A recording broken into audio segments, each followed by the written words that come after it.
Welcome to the Wayne Bennett Podcast, celebrating West Virginia's people, places, and the culture of Southern Appalachia. Now here's your host, Wayne Bennett. Welcome to Wayne Bennett's Podcast. I'm your host, Wayne Bennett. This is episode 139. It's May the 26th, 2024, the day before Memorial Day. And our guest today has been a contractor, he's been a businessman, a locksmith, singer-songwriter, a little bit of everything. Mr. Tony Bob Merritt. Welcome, Tony. Hey, how you doing? And now, tell me a little bit about yourself. You were born in Northern Virginia. Fairfax. And how long did you live there? Till I was about 5. We moved down to Hampton Roads, Virginia. Now, you actually wrestled a little bit, didn't you? I absolutely did. I forgot all about that. Did that from age 6 to 13, maybe 15. You know? Yeah. And you had a friend that was a coach, and how come you didn't continue wrestling? Well, my stepdad was a wrestling coach. Okay. And my mom and him split up when I was probably 13 or 14. And I was more interested in guitars at that point. And you know, it's just one of those things, you do something for so long, and then when someone that was your driving force in that leaves your life, it didn't seem as important to me at the time. I wish that I would have stayed in sports a little bit longer. Once I got to high school, I did soccer for 1 year, and I got more into the music. I was in show choir, jazz choir, guitar class. It just you know, I'm not sure. So you took a guitar class in school? Yes. Oh. Yeah, I did. Okay. But yeah, I was in all kinds of choirs at the time, and it just something, you know, my freshman year, I played soccer, and the wrestling team practiced at the same time as the choir, and there was way more girls in the choir. You know, I was much more interested in girls and guitars than I was in wrestling at the time, and I did it for a really long time, though. It was a huge part of my life. What kind of music did you listen to in high school? I listened to a lot of Nirvana, and I was introduced to bands like Phish and the Grateful Dead at that time. My grandmother, your sister, bought me my first Grateful Dead album, the Christmas of '94. She bought me Skeletons in the Closet, you know, kind of a compilation album of some of their greatest hits, and it just sparked fire in me at that young age. Music is universal, but I felt like a little bit of an outsider in the family and with my friends, because like I had this other friend that I've literally been trudging around since I was 8 years old, and this friend didn't have a relationship with anybody else except for the vibrations, and I could invoke emotions out of other people with this friend. So it's pointing to your guitar. Yeah. This you know, I just got this particular guitar about 2 months ago. But look, my buddy wanted to trade some other gear that I had, and I hadn't, you know, it wasn't in my hands yet. And a few days before, I rescued a dog for my my current employer, my boss, and his name was George, and picked up this guitar 2 days after I rescued the dog, and my cousin Jimmy calls me and said, "Hey, it's my brother George's birthday today," and you know, he's passed on, and so dog George Jr., we called him Julio. So this guitar I named Julio after the whole situation. Maybe not just one vibration, but it's a 1981 Alvarez, and it's a year older than me, and it's a great sounding guitar. Kind of like Willie Nelson's Trigger there. Was there any teachers or anyone in high school that influenced you about for music purposes other than your guitar? Man, I had a guitar teacher named Lindsay Arndt, who was a phenomenal guitar player. And he was into different music than I was, but he taught me the 12-bar blues, minor and major pentatonic scales, and you know, he was an 80s guy, so he was into Van Halen, but he was classically trained, so he knew how to play all these different genres. Shoot, my biggest teacher was one of my sister, Angie. she taught me how to sing. I didn't even know I could sing until she just noticed me, singing along to records, and she helped me blossom into the singer that I am now.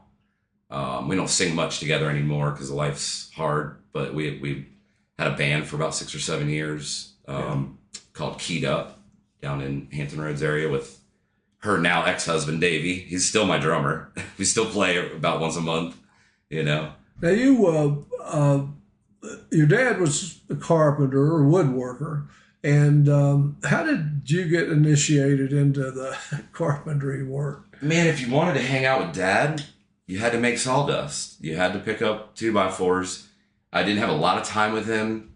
He lived in the DC area and living down in Hampton Roads. Like we got a couple of weekends together. We got, summer breaks. And then once I was about 17 or 18, you and him were working up here together a lot, doing those additions onto, what was it, Silver Point homes, or we're doing additions and stuff. And, I wanted to hang out with y'all, listening to you two talk. Y'all, you probably didn't even know you were teaching me things, but you taught me how to hold conversation, how to appreciate other people's stories and what they went through in life. Not having Dad on a daily basis, I had a lot of delusional thoughts on the world, and it's self-serving and spotlight effect, and maybe not necessarily narcissist, but it was I just thought about myself so much as a kid, and watching you two build things and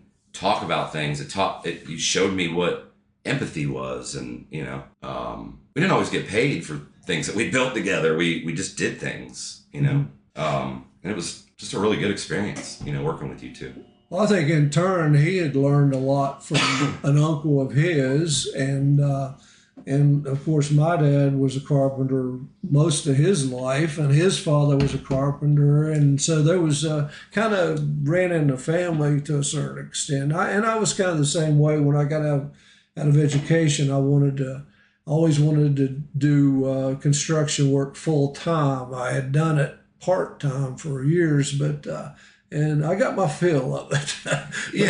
And we kind of learned, me and you kind of learned together how to be carpenters, you coming out of that education world. And I looked up to you from a man standpoint, but it was really cool watching you learn how to do that stuff too. Like, it showed me that you're never too old to learn something. You can step back from your own ego and my dad was a leader with us doing carpentry. Me and you did what he said for us to do, so it was just really cool to watch you go from a leadership role in your entire life and then step back and let him lead. And me and you just built stuff, Well, you also had another way that we kind of interact. You, back when you were first learning to play some, you kind of would sit in with my father-in-law, who played music for over 70 years. And he actually, 3 months before he passed away at 91, he was playing in a band.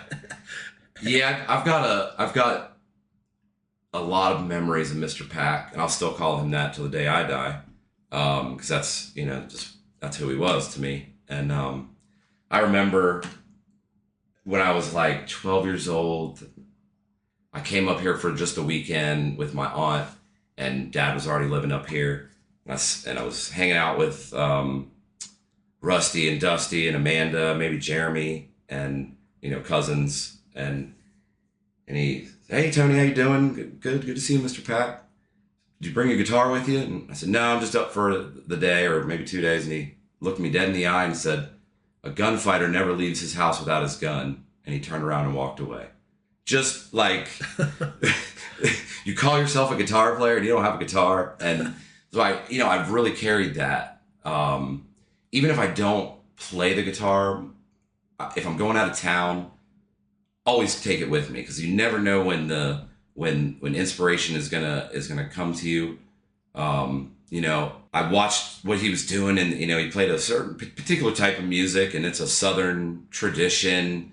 you know, in country music. He had an air about him. He was very sure that he was going to do the job, no matter what instrument he was on, no matter what he was singing. He was going to be a badass musician, you know. Yeah. And it even into my, you know, getting ready to turn 42. I've gone through a lot in the last couple of years. I've had to let go of a lot of the ego and a lot of spotlight effect, and I get to pick and choose where I want to play my music now. And I'm not doing it to eat anymore. I did it for a long time as my main source of income. So it was a weird place to be in, to switch my jobs and my careers at 41 years old. And all of a sudden, I don't have to play music to eat. And I'm finding my new path with it. I'm writing a lot more. I'm learning songs that I've always wanted to learn, you know, cover songs that it doesn't matter if they're popular. It doesn't matter if anybody enjoys them. If I enjoy playing them, now I get to play them. And I don't have to feel any sort of way about it. As musicians, we try to entertain people. We try to pay our bills, and we try to not sell our souls to do it. And playing certain types of pop songs and you know, you want to interact with people, but you also want to be true to your soul, and you want to produce something that you're proud of. And I haven't always produced things that I'm proud of.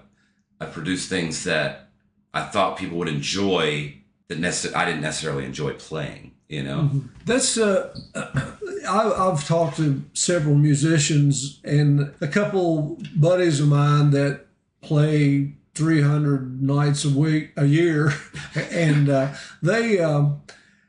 their favorite music is hard rock, but you can't make a living in Southern West Virginia playing hard rock. So they do to make a living, they do what the fans want to hear. And I feel like in my area, hard rock and pop is what's paid. And I've been playing music that could have sold up here for the last, you know, 2 decades.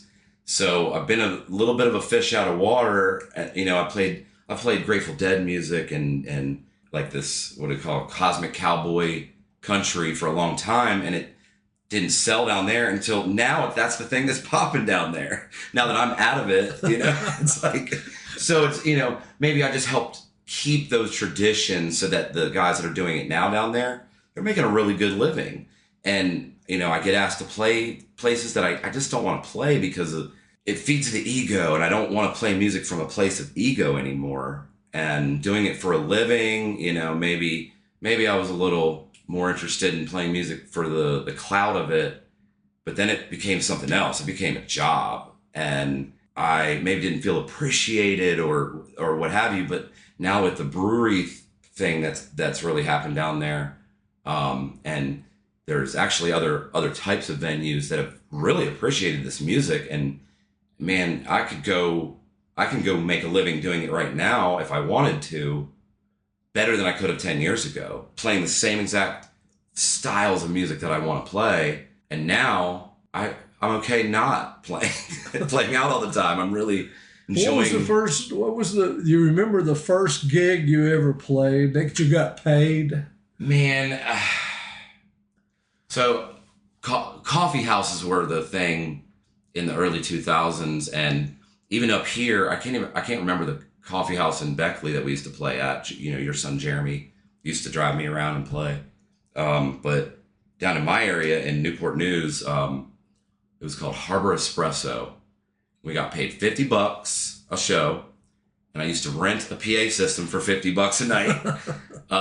So I didn't always, you know, break even, but the guys that I played with, we were called Sidewalk Chalk. That was the first band. We picked the name out of a office supply book, you know, opened it up and pointed. And, you know, we were happy that we could afford to rent the gear. So, you know, we didn't have gear that when we first started playing together. I had to scream over the, you know, 2 amps and a drummer, and I got the nickname Loudmouth, and that's probably why I still talk so loud and can't hear, you know. Yeah, I'm trying to find my comfort with the music again, and sharing it in little places like your farm that we're at today is really where it's at, you know. I played a gig 2 weeks ago for a buddy at his little farm. It was an 1 year anniversary of him and his mom buying this farm. And it was 15 of his family members and my daughter. And it was like the best gig I played all year. Playing on his front porch for these 15 people.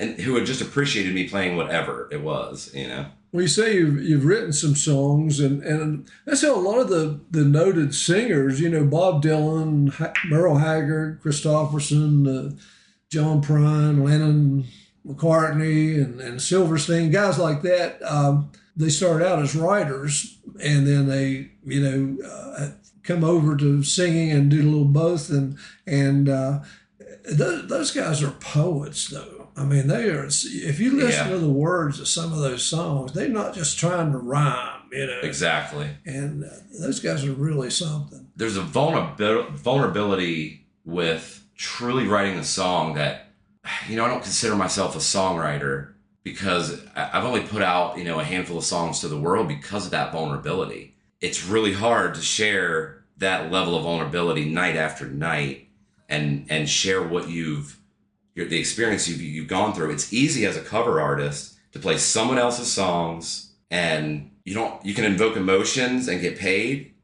and not have to give up that piece of your soul. So for many years, I did play out my handful of songs, and nobody knew that they were mine. I didn't have to tell them they were an original or anything, and people enjoyed them. They were danceable. Some are a little, you know, might not understand the lyrics, but it's just real hard I've started 1,000 songs. But it's hard to truly give your vulnerability to a song and then go, here, world, you know, and let people tear it apart and let people enjoy it. Or, you know, it's just something that I found really hard to do because I give every piece of myself into a song. And when I play it 50 times, I feel the same emotions as I did when I wrote it. So I've always been an emotional person. I try to hide and mask tears on the stage. And because of the emotions that songs give me, it's you know, as a man in the South, you show that vulnerability. It can be taken any sort of way, but it's, you know, I'm at this point in my life, I'm finally realizing that it's none of my business what people think of me. That's hard. That's a hard thing. It's none of my business what anybody thinks of me. And I just have to be true to myself. So I think you'll get more songs out of me in the future. Now that my mind is so much more organized and I've gotten, you know, sober as I see it. Well, as a fan, I like original songs, but I like cover songs too that I'm familiar with, you know, and and you're talking about, you know, doing that, playing the music and not really caring what people think. That can cross over in a lot of things. When I was a coach, I knew when I did a good job. Win or lose, it didn't make any difference. But I knew when I did a bad job. And sometimes I did a bad job and we still won the game or whatever. But and I guess that comes with experience. And I'll tell you, would you play us a song? Yeah, I'll play you a song. We're not in a studio. We're in a kitchen I'm gonna back table. up a little bit because my voice is loud and I'm losing some of my hearing too from years of abuse in the carpentry world and music world. You know, I've been a sound engineer for a long time and didn't always wear hearing protection. And I know that's something that you share, some of your hearing loss. That's something I'm trying to come to grips with too. But I'm using the technologies in my field and the technologies. You know, I use in-ear monitors for myself, even when I'm running sound now, so that I can get the decibels down and everything. But yeah, I'm gonna go ahead and play a cover song by Jason Isbell.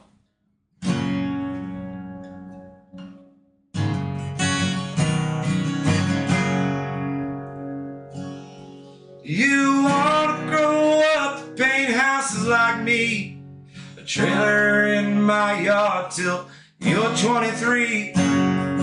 Wanna feel old after 42 years. Keep dropping the hammer and grinding the gears.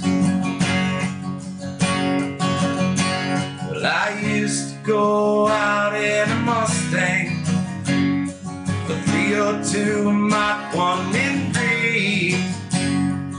Me and your mama made you in the back.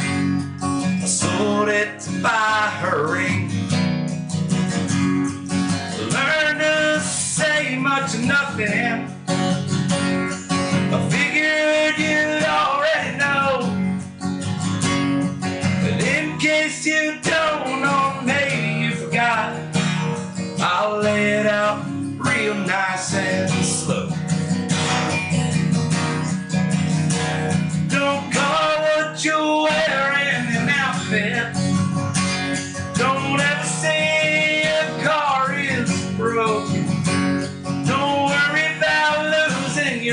accent. Southern man tells better jokes. Have fun and stay clear of the needle. Call home on your sister's birthday. Don't tell them you're bigger than Jesus. Don't give it away. Don't give it away. 6 months in a St. Florine foundry.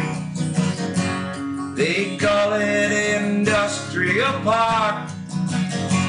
Then hospital maintenance and tech school. Just to memorize Frigidaire parts. But I got to missing your mama.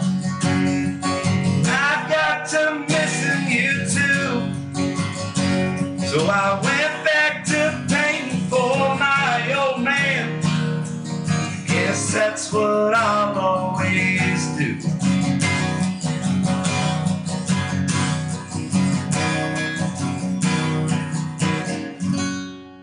Cut it short a little bit. All right. Now you've talked about your dad, and you mentioned your sister, your mom. Family is important to you. Absolutely.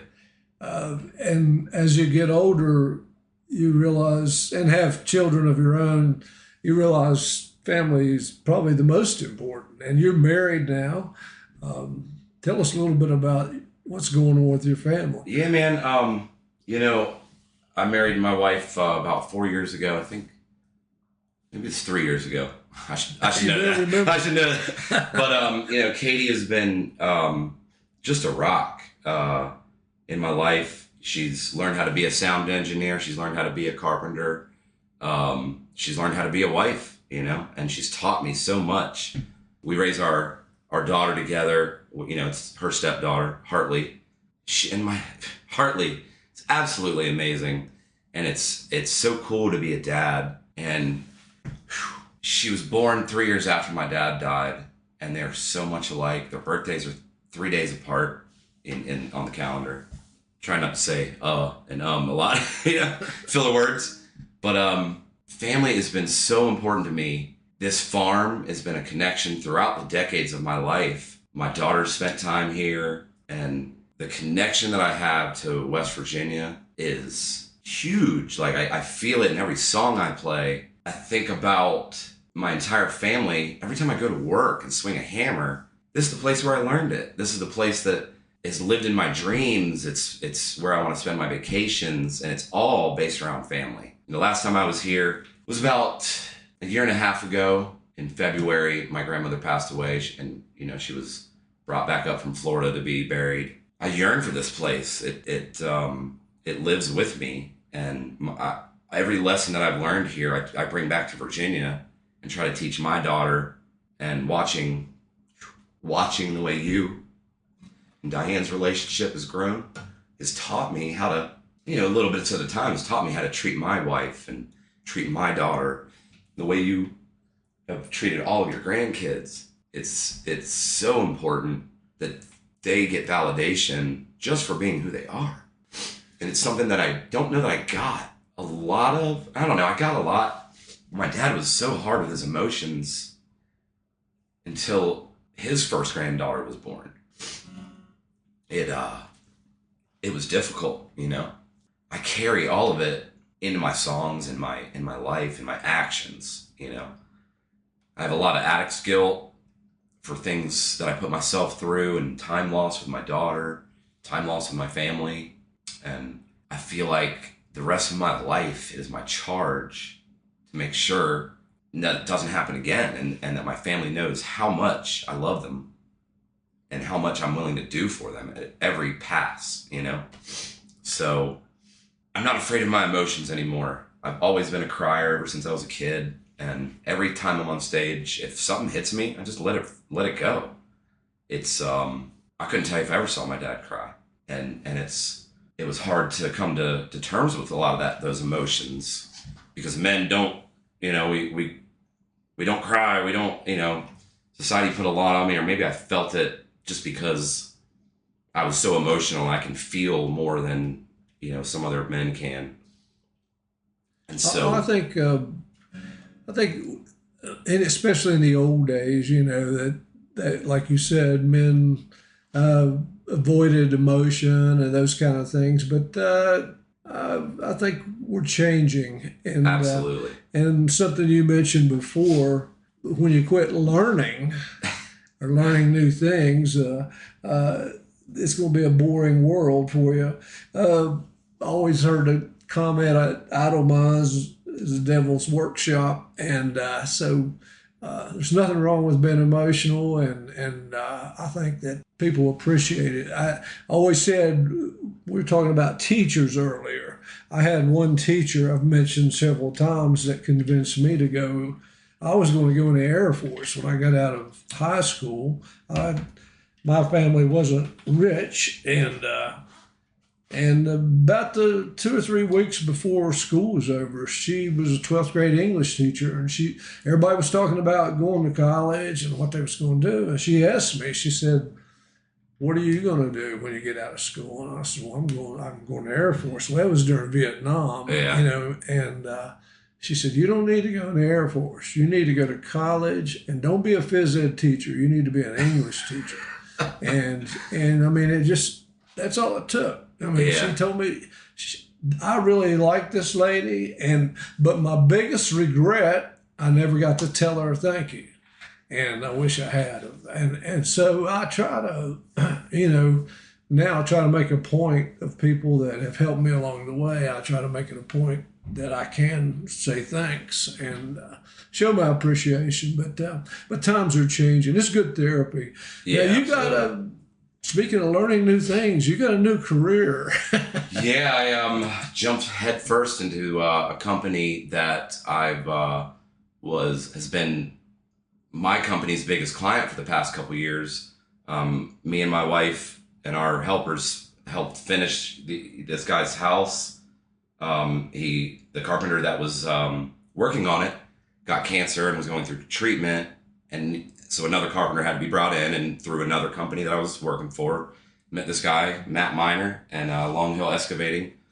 And so over the past 3 years, I watched him build this trenchless side of his company. It's been an excavation company for 40 years. And this trenchless, it's a rehabilitation of stormwater systems. I came in January he couldn't afford me at the time as a carpenter. I was brought in to start a carpentry division, and he couldn't afford it. We didn't have the work yet. Our salesman had just quit. The salesman was going to help me get this whole division started, and that was my lifeline to this company, get me in. And it just deteriorated. Well, I just said, I'll learn everything I need to learn about your trenchless side. If you need me to become an operator, at 41 years old, I can learn anything. I've done so many different types of things, and I'm just willing. So started at the bottom, and within 8 weeks, the foreman left, and I just assumed the position, got the raise I needed, got the knowledge. I'm now a certified pipeline inspector, and who knows what the future is going to hold. We do a lot of lining and patching of stormwater system pipes, and I'm hiring guys and building a really strong crew. Our management team is relatively young. I'm probably the oldest one, so that says something. And the technology is exciting. We all embrace technology, still grasping or having a good stronghold of our roots and the older technologies and the older ways of fixing stormwater systems. So not only like excavating, but you install new water lines, you repair and new water lines and storm water lines. Yes. Who pays for these things? Well, our company's not very big, so we work mainly for homeowners associations. Those are big in our area in Williamsburg, Virginia. So that's our main focus. We're branching out in other directions. New construction, we have an inspection crew, certified inspection crew. So we clean pipes, stormwater and sanitary for new construction. But we're certified inspectors, so we can put our grading system on these systems, and construction companies can get their stuff their municipalities to pass inspection with our video systems. I'm learning a lot, and this is probably the last trade I'll ever learn.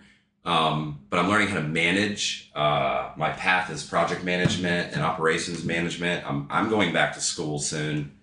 I might become an engineer. I don't know, but my mind is open. I deserve to let myself transcend to my next being. I don't know what it's going to be, but there's no ceiling to this. I can help this company grow. I'm given an opportunity to learn and grow in any direction that I want to. And is there a lot of camera work? I mean, do they put the cameras and tons of camera work? It really is the pivot point for our company. The excavation repairs can't be done without a camera inspection. These neighborhoods have to get certified so that VDOT, their water can't affect the next neighborhood or the next home. If the water from their neighborhood goes and destroys another home, they're responsible for it. So VDOT, and I'm not sure exactly how it all works yet because I'm still in the field and learning the office stuff. So I don't want to speak too much on that part of it.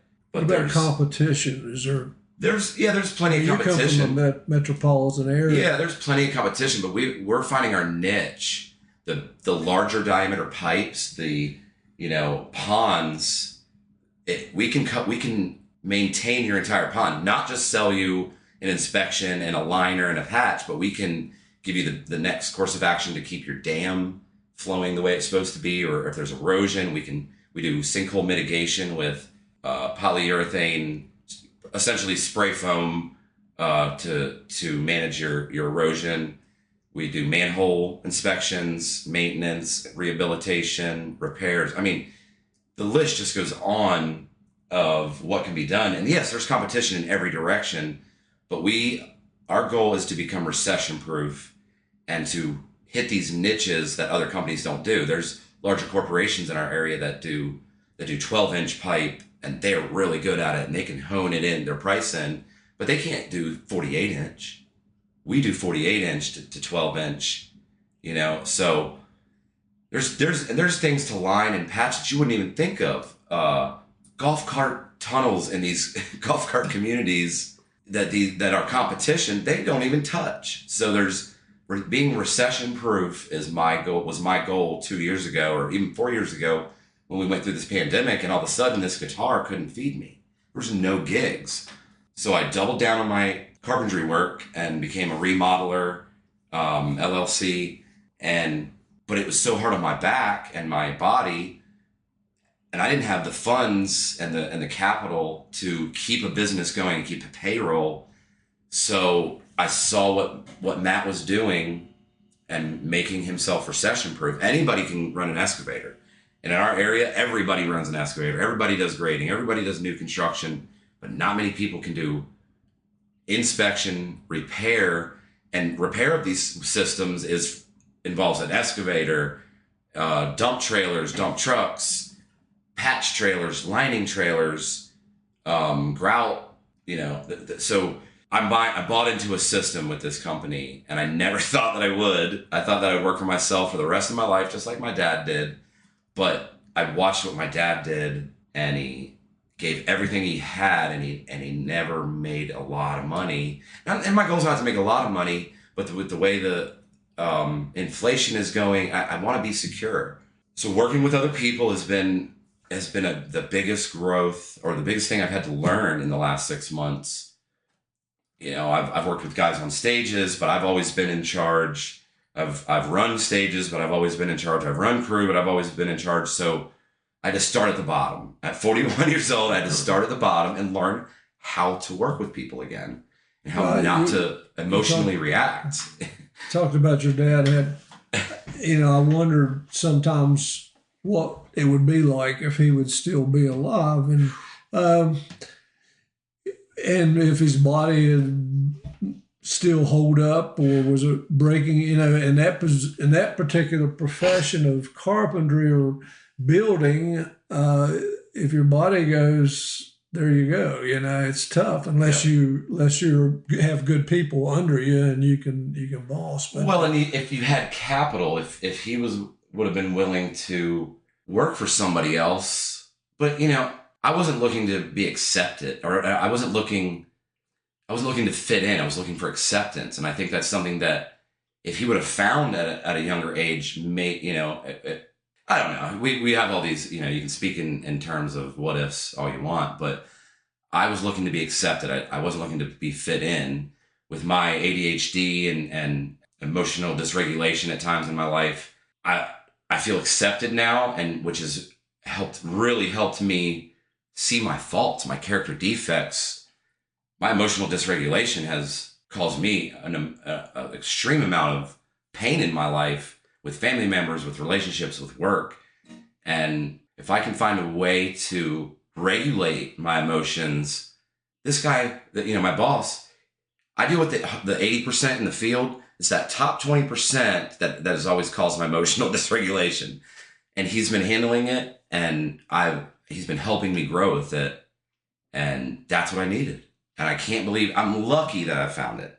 Yeah. Making gratitude inventories is a part of my sobriety and a part of my growth. And when it's hard to feel like God is slighting you when you're looking at everything that you're grateful for, because God is good. What's on your bucket list? I mean, I know you're with the new career. That's going to take up a lot of, especially the learning. But what's something that you would like to do before you leave this Earth? Man, I don't know if I have any bucket lists. I just want to be a good dad. That's it. And I feel like I lost a little bit of time. And so I don't have any like grand plans or anything. I just want to be a good dad and a good provider. And I feel like maybe part of my career with music was a little self-serving, and I don't want to be self-serving anymore. I just want to make sure that my family is taken care of and they know that I love them, So I just want to do the next part of this life with love. That's it. I had one guy I had talked with a year or so ago, told me that on his bucket list, his goal was, and something he lived by. He got up every morning and he said, "What good can I do today?" Yeah, I feel that in my soul. I don't want to do any of my customers wrong. I don't want to do my company wrong. I don't want to do my wife wrong. I don't want to do my child wrong. I want to be a guiding light. I want to shine through any negative emotions that I have. And that's hard. That's super hard some days. It's easy to live in the negative and it's easy to cut other people down. But if you can just see a little light in other people, you can find a little more light in yourself, So, yeah. Why don't you play us another song? You want me to do the outro song, or I'm not going to do I'm not going to do them together. You want to? Okay, that's fine. Well, I appreciate you being on our program, and you're welcome to come back anytime. Well, I appreciate that. I've been watching what you're doing, adding a little historic touch to the sports, and it's super commendable what you're doing. I feel like you've kind of reinvented yourself too, and it's awesome what you're doing, man. I really appreciate it. I do. And I get more out of it than most people, believe me. But anyone else out there that would like to be on our program, you can contact me at awbennett50@gmail.com, and we'll get you on here. And Tony's going to play us a couple more songs.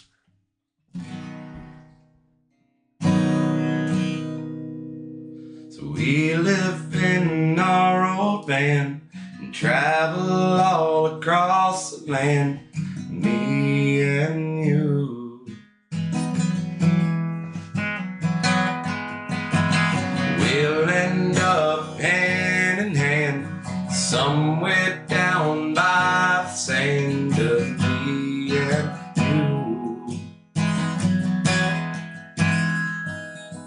Just as free,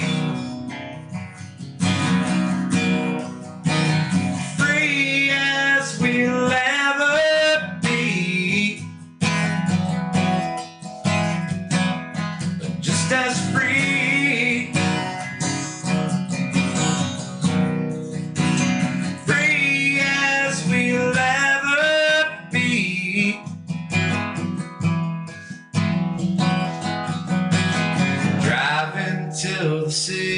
lights dissolve into the country sky. Me and you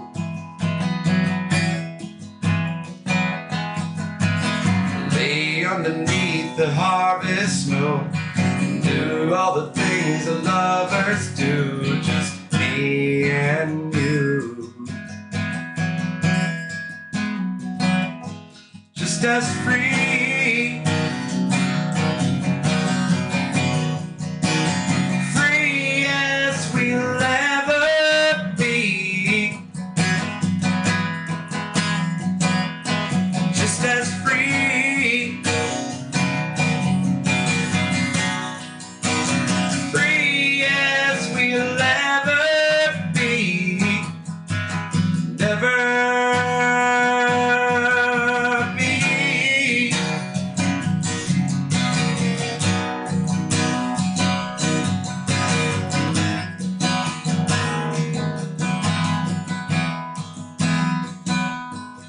No, we don't have a lot of money. No, we don't have a lot of money. No, we don't have a lot of money. No, we don't have a lot of money. No, we don't have a lot of money. All we need is love. Just as free, free as we'll ever be, never be.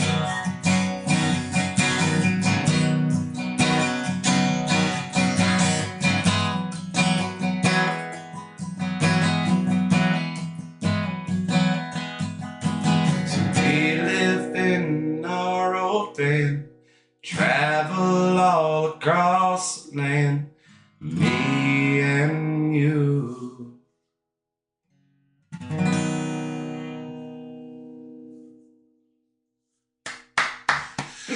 Remember, if you're not dead yet, you're not done yet. Until next time, God bless you. This one goes to my wife. I'm a stone's throw from the mill, and I'm a good walk to the river. When my working day is over, we'll go swim our cares away. Or put your toes down in the water and a smile across your face.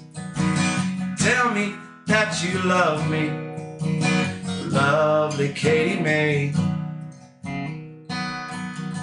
I ain't the sharpest chisel your hands have ever held, but darling, I could love you well